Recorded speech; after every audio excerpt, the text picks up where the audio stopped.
Welcome back to our unit in music history. Now, simply to give you a bit of a ground and a foundation in this, there are two general sections of music history. You have the early period, and that early period is made up of the medieval and the Renaissance eras. Then you have what's called the common practice period, and those are the eras that follow afterward. Those are the more recent ones. So the early music period, we studied medieval last week. This week we're hitting Renaissance. These have more in common with each other than they do these, and that's the reason why there are generally two divisions of music history. But within those two divisions, then we start separating it out as additionally, and that's where we come up with today's subject, the Renaissance period of music history. And this happened between the years of 1400 and 1600. Now you'll notice that this era lasted a lot shorter than our previous medieval era. And there's a reason why that is, and I'm going to talk about that in a little bit. But keep in mind that in 1400, things started changing around the world because in Europe, it was an exciting time. Many of the countries were beginning to send explorers to uncharted territories, and FYI, America was one of those uncharted territories. Columbus landed in the Caribbean in 1492, and he was an explorer for Spain. In 1513, Ponce de Leon landed in Florida, and he also explored on behalf of Spain. So just this whole new reaching out from Europe to the world started happening in that century. And so, in essence, there was a rebirth. No longer were people held into this tight constraint. They were rebirthed into life. And it's kind of a way to look at it is people started to develop new ideas and new attitudes about everything, politics, religion, science, you name it. Now, what's kind of ironic is that Renaissance is French for rebirth. The Renaissance actually started in Italy. So I think it's kind of funny that the French were like, no, no, no, we get to name it. I think it's kind of fun. But anywho, the thing is that the medieval era, it was generally considered slow and dark. That era that came before the Renaissance. It was just, there was little education, there was hardly any innovation, and part of that was because the community was the distinguishing element in that era. People faced real threats from famine, from disease, from wars, and those dangers, they fostered dependence on community in areas such as work and religion. And so the idea, and this is the overarching idea of the medieval period, was no one was substantially better than anyone else. Remember how you had to submit your if a composer made music and they gave it to the church, they never got credit for it because why? Because it was an act of humility. They didn't want to, show that they were better than anyone else. And so it's the same kind of concept. And that's also the reason why the era lasted so long is because there was no incentive for innovation. Everybody was the same. But the Renaissance era changed that mentality. They stressed the importance of individuals and their talents. The arts had a rebirth and everyone wanted to be part of the arts. Look here, you've got the Mona Lisa by Da Vinci. You've got William Shakespeare. You guys are still studying his work today. That's how impactful this huge awakening took place. Now, in addition to art and literature, there was a rebirth in music. And there were several important changes that happened after the medieval period that became important elements of Renaissance music. Now, keep in mind, before the Renaissance, most music was composed for the church. There was some secular, but it was mostly sacred. It was for the church. Now, church music in the Renaissance era was still important, but now kings and queens commissioned or hired composers to write for them. And it wasn't just kings and queens, it was very wealthy people. So there was that kind of opportunity for composers. They could finally get money and paid for things that they were able to do.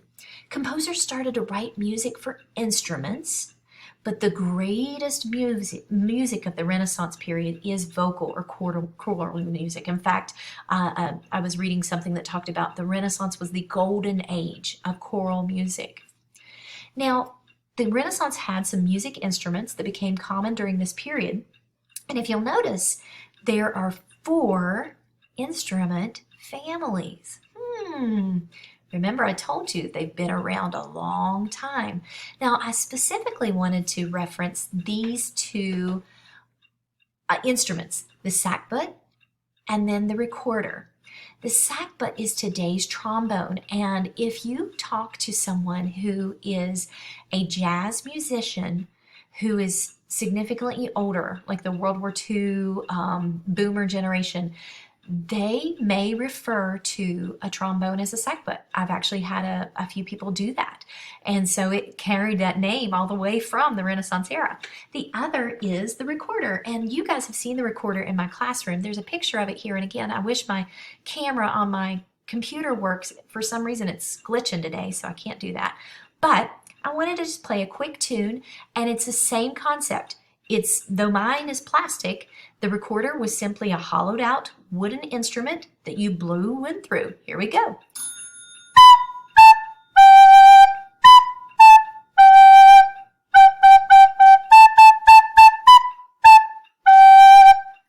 And that's the recorder. Now, Renaissance music in general had much more polyphony. Sorry, I said that word wrong. Now remember, in medieval music, we focused more on monophonic tunes. And then around 1000, that's when more polyphonic tunes became the norm. And polyphony is more than one instrument or voice playing an independent melody at the same time. And so that became much more common in Renaissance music. Now, I want to park right here. And I want to read this to you and explain it. Form is the structure of a musical composition. Now, I replied to a few of you with this information, and so I'm just going to restate it because I want everybody to be on the same page. Form is the way something is structured. It's form. It's the way it's made up. In poetry, there is a specific form for certain poems. For example, haiku. Tell me, how do you know that something is haiku? Great. 5 syllables on the first line, 7 on the second, 5 in the last line. What about a limerick? That one might be a little bit less familiar to you, but for some reason, maybe it's because I have Irish blood, I remember that a limerick, the first 2 lines rhyme with each other. The second 2 lines rhyme with each other. And then the 5th line rhymes with the first 2. All right? I wish I knew a limerick. I wouldn't say it for you right now. Maybe if you find a limerick, you can email it to me. That would be great. So then we have a sonnet. How many lines are in a sonnet? Now, I'll be honest with you. I couldn't remember if it was 12 or 14, so I hollered and I asked my daughter, I said, how many lines are in a sonnet? She said, 14. Why do I know that? And I said, because you have great English teachers at Berean Christian School. That's why.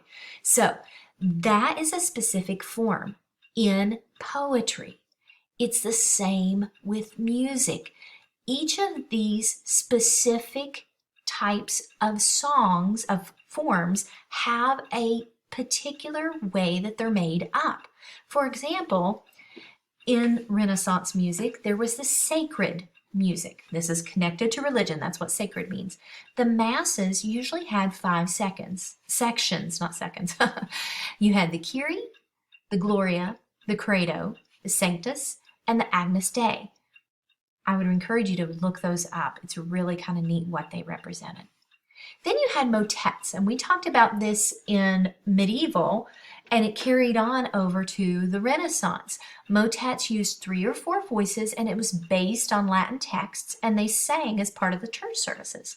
Now, one that was not part of medieval, and it developed in the Renaissance, was the canons or rounds.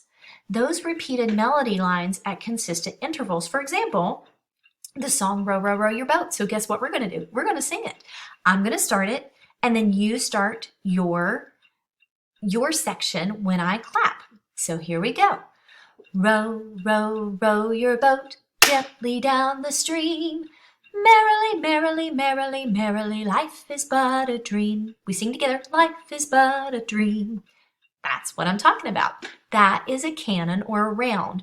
Usually the formal word is called a canon. And of course that was more sacred, more, churchy.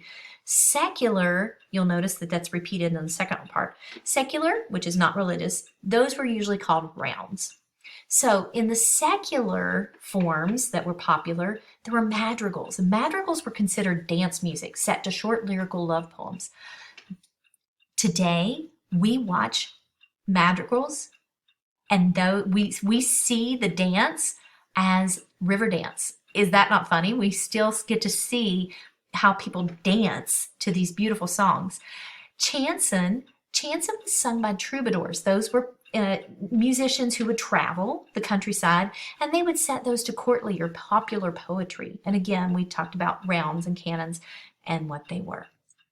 Now, one of the Renaissance composers, his name was Giovanni Pierluigi da Palestrina, and he wrote sacred religious music for the church. He wrote masses, and he also wrote secular music for two very powerful families in Italy, which were madrigals, which were the dinner and party music. So remember I told you that's the kind of the river dance kind of idea.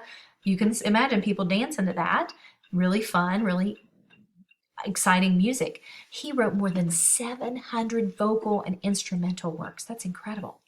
Now, music in general in the Renaissance, it was becoming less and less stuffy, and more people began to play because more instruments got developed and more things happened. Again, people began the incentive to grow in their abilities and to be recognized for their abilities. That encouraged people to try things. And so one of the tunes that came out of the Renaissance was Greensleeves. And I'm going to play this for you. See if you recognize it.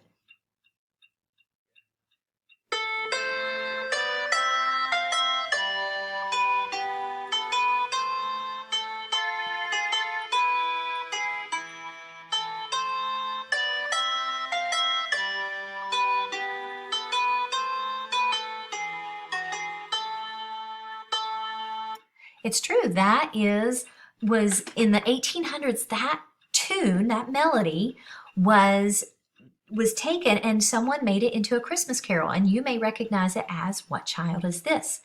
By the way, that is my dad's favorite Christmas song. What Child Is This? You may want to know that for some other time. All right, so now the big reason why the artistic explosion happened was the printing press was invented by Johann Gutenberg in 1436. And this invention allowed the just complete explosion of written music and literature and poetry. It's comparable to the development of writing and the invention of the alphabet or the internet as far as its effects on society. And I know I always bring this up, but if you've ever been on Spaceship Earth at Disney World in Epcot, if you've ever rode that ride, this is like that ride in motion.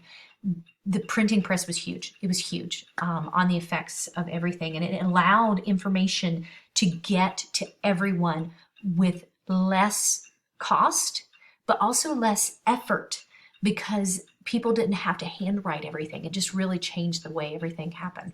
Now, the last thing I want to bring to you is the choral vocal parts. Music was written into four main vocal parts. You have the tenor, bass, alto, and soprano. Now, I want you to read what these words mean, and the fact that they were based on that tenor. That one was the main section. And then you had the bass down low and the alto, which was originally the highest male voice, but now it's female. And then soprano, obviously the highest. And this is a picture that shows you how the printing press helped them. The people would actually sit around the book. That's kind of cool. So, ladies and gentlemen, that is Renaissance music. And that's just a quick overview and quick taste of what it is to do Renaissance music era.